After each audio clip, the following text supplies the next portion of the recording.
সহকর্মীবৃন্দ, আসসালামু আলাইকুম।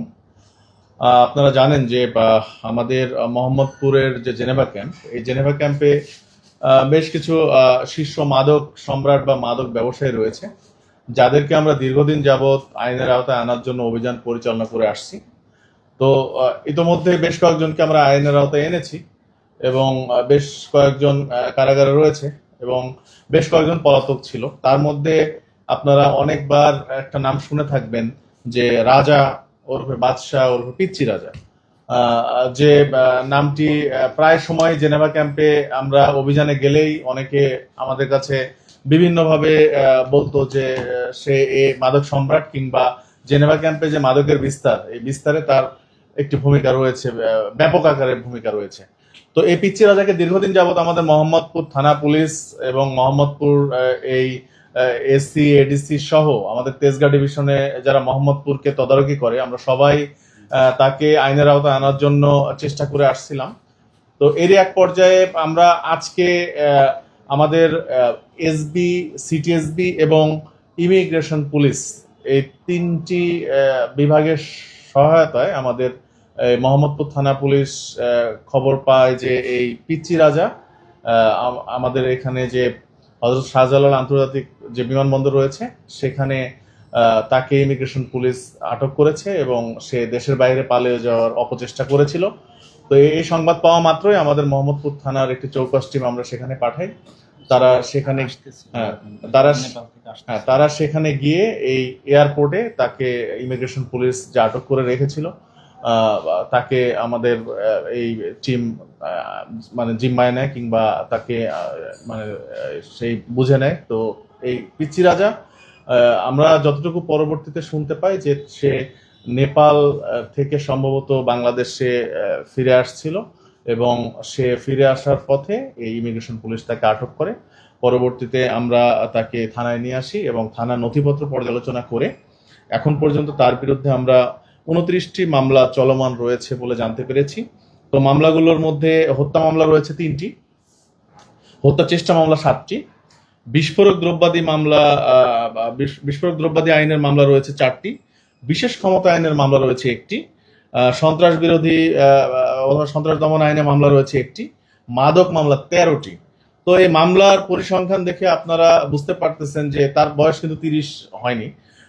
তাতেই তার বিরুদ্ধে এখন পর্যন্ত 29টি মামলা, মানে তার বয়সের চেয়েও তার মামলার ভার বেশি। তো সে বাহিরে থেকে, ক্যাম্পের বাহিরে থেকে দীর্ঘদিন যাবত ক্যাম্পে যে মাদকের বিস্তার, সে বিস্তার ঘটানোর জন্য যে তার অপচেষ্টা সেটি সে অব্যাহত রেখেছিল। তো তাকে আমরা শেষ পর্যন্ত আইনের আওতায় আনতে সক্ষম হয়েছি। এখন আমরা যে আমাদের নর্মাল প্রসিডিউর, সে প্রসিডিউরের মাধ্যমে তাকে আমরা মামলায় চালান দেব বিজ্ঞ আদালতে আগামীকাল।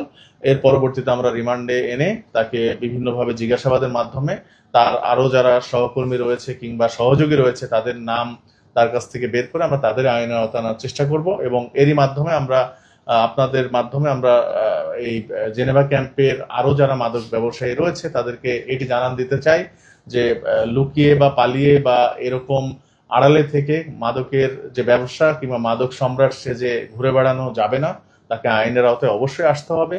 আমাদের ডিএমপি পুলিশ তথা বাংলাদেশ পুলিশ আমাদের এই মাদকের বিরুদ্ধে যে জিরো টলারেন্স নীতি ঘোষণা করেছে সেটির একটি উৎকৃষ্ট উদাহরণ হচ্ছে আজকের এই যে পিচ্চি রাজাকে আমরা আইনের আওতায় আনতে সক্ষম হয়েছে। আমাদের পুলিশের একাধিক যে ইউনিট এই পিচ্চি রাজাকে আইনের আওতায় আনতে আমাদেরকে সহযোগিতা করেছে। আগামীতেও আমরা সম্মিলিতভাবে এই মাদক ব্যবসায়ীদের বিরুদ্ধে যে আমাদের যুদ্ধ ঘোষণা হয়েছে এই যুদ্ধটি অব্যাহত থাকবে এবং আপনাদেরকে এখানে এসে এই সংবাদটি কভার করার জন্য আবারও ধন্যবাদ জানিয়ে আমি আমার এই সংক্ষিপ্ত এই যে ব্রিফিং শেষ করছি। কারো যদি কোনো প্রশ্ন থাকে কাইন্ডলি করতে পারেন। প্রশ্ন হচ্ছে কবে গেছে বাংলাদেশ থেকে, পাসপোর্টগুলো দেখে বলেন কাইন্ডলি। এর আগে কোন কোন দেশে গেছে, এর আগে অন্য কোন দেশে গেছে? পাসপোর্ট ওনার 3-4টা থাকার কথা বলছিলাম। আর তার সাথে কারা কারা গিয়েছিল, অন্য কাউকে কি অ্যারেস্ট করা হয়েছে কিনা? তার সাথে অনেকে না, এখন পর্যন্ত আমরা অন্য কাউকে অ্যারেস্ট করি নাই। জাস্ট তার সাথে আমরা তার 2জন রিলেটিভসকে পেয়েছি। তাদের বিরুদ্ধে মামলা আছে কিনা সেটা খতিয়ে দেখা হচ্ছে।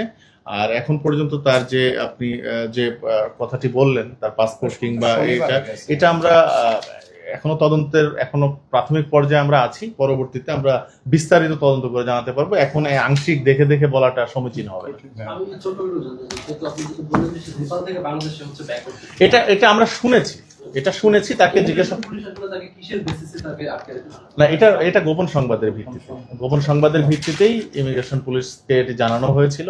তো সেটির মাধ্যমে আমরা এটি মেইনলি তাকে আইনের আওতায় আনতে সক্ষম হয়েছি। তারা তো ক্যাম্প জুড়ে বেশ অস্ত্রের ঝঞ্ঝারণী অতীতে চালিয়েছে এবং সাম্প্রতিক সময় আপনাদের বারবার তৎপরতা অভিযানে কিছুটা মতামত নিয়ন্ত্রণে ক্যাম্প। এই যে অস্ত্র বা থানা লুটের ঘটনায় তারা আসলে কখনো জড়িত কিনা বা এই ধরনের কোনো তথ্য পেয়েছে? তাকে তো কেবল থানায় আনলাম, তো তাকে আমরা রাতভর জিজ্ঞাসাবাদ করব। আমরা হয়তো রাতেও আরো তার জিজ্ঞাসাবাদের ফলশ্রুতিতে যদি আমরা কিছু পাই, তাহলে আমাদের অভিযান চলমান থাকবে এখন থেকেই। আর তাকে রিমান্ডে এনে আমরা আরো জিজ্ঞাসাবাদ করব। Thank you. ধন্যবাদ সবাইকে। Thank you.